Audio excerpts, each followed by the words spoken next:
Terima kasih Anda masih bersama kami dalam Berita Banten. Bagi Anda yang baru saja bergabung, kami hadirkan kembali 3 berita utama hari ini.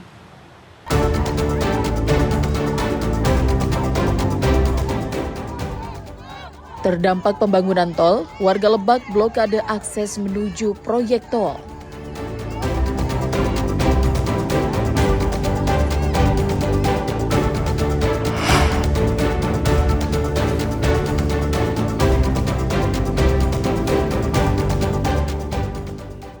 Harga emas naik, omset pedagang di Pandeglang turun.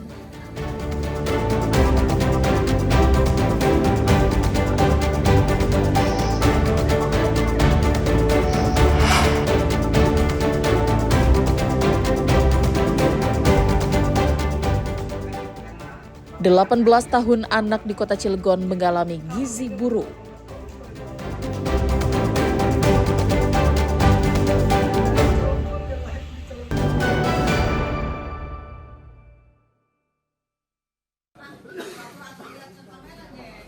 Harga emas di pasar Kabupaten Pandeglang terus mengalami kenaikan. Para penjual emas pun mengeluhkan naiknya harga emas yang setiap hari semakin melambung. Dampak kenaikan harga, para pembeli pun menjadi sepi sehingga berpengaruh kepada omset penjualan. Emas saat ini dijual dengan harga Rp1.800.000 dari harga sebelumnya hanya Rp1.780.000 per gramnya atau naik sebesar Rp20.000. Sedangkan omset penjualan sebesar 30 hingga 40% karena minat masyarakat dalam melakukan pembelian emas menurun. Kondisi harga emas saat ini seperti apa? Sekarang naik lagi harga, jadi Rp7.800 per gram. Ini baru hari ini, kemarin masih 17.800. Rp1.780.000 ya kemarin? Hari ini sudah nyampe 18.800. Nah, dengan kenaikan ini seperti apa Pak Ji? Dari penjualan atau misalkan ini? Ya kebanyakan, perbandingannya kebanyakan jual daripada beli. Gitu. Terus daya beli masyarakat pun juga kata sendiri kan, situasi ekonomi lagi belum begitu baik ya. Jadi daripada yang beli banyak yang jual perbandingannya. Berarti pengaruh juga kepada omset penjualan ya Pak Ji? Ya jelas. Jelas. Ada penurunan berapa persen tuh Pak Ji dari hari-hari biasa? Ya waktu itu ya sekitar 30-40. Kenaikan harga emas dimanfaatkan warga untuk menjual emas mereka. Bu, tujuan Ibu datang ke toko emas ini mau ngapain sih Bu? Mau ngejual emas karena harga emasnya lagi benar-benar naik sampai Rp1.800.000 per gram. Uangnya sendiri mau dipakai buat apa nih Teh? Buat keperluan di rumah ya, buat anak sekolah, buat kebutuhan keluarga aja lah. Selain sebagai perhiasan, warga biasanya menjadikan emas sebagai barang investasi. Ariel Maranus dan Septiana Wahyudi melaporkan dari Kabupaten Pandeglang.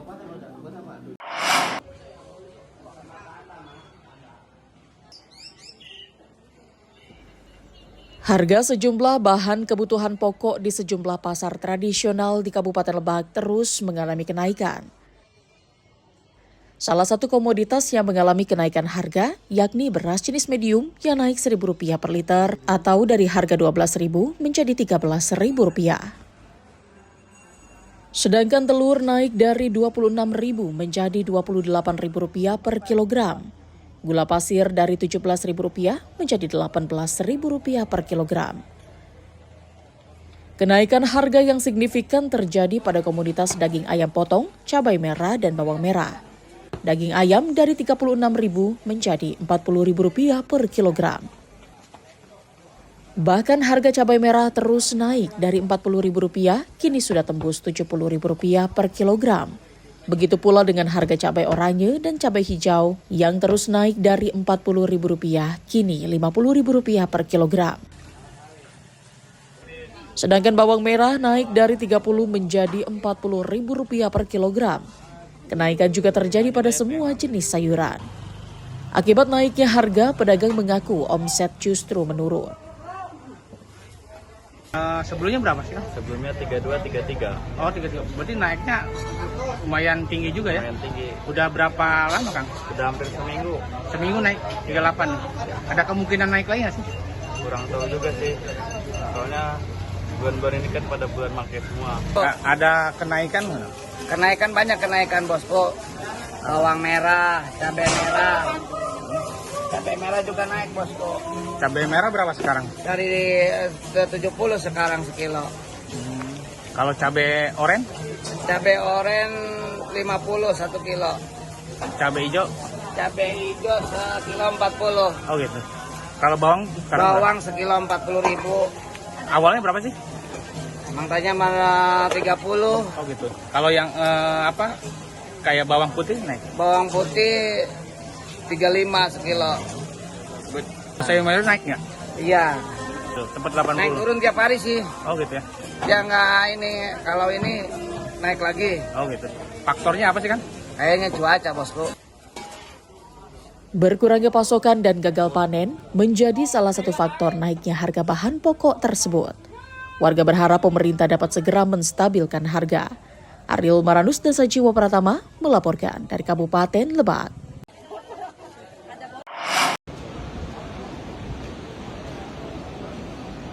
Area kedatangan internasional Bandara Soekarno-Hatta Tangerang sempat tergenang banjir.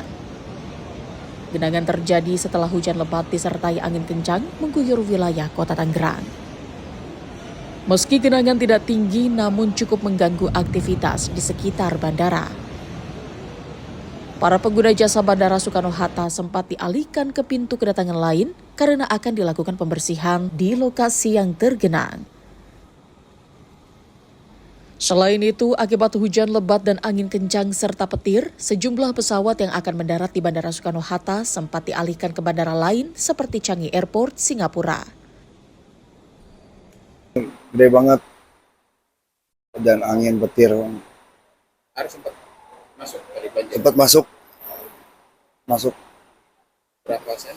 Nggak tinggi, cuman luber lah masuk sini. Sempat dialihkan ke Terminal 2 tuh, pintu 2, gate 2. Nah, tadi udah diberesin, baru ke pintu 1 lagi. Terus ada dampak untuk penerbangan nggak tadi? Ada, Seperti apa? ya banyak yang delay tadi. Salah satunya keluarga Akang. Ya, Itu harusnya dari mana kan? dari Dubai ke sini, Akhirnya dialihkan ke Singapura, Changi. Setelah kondisi cuaca normal, aktivitas penerbangan di bandara kembali normal termasuk pendaratan pesawat. Ariel Maranus dan Taufik Saleh melaporkan dari Kota Tangerang.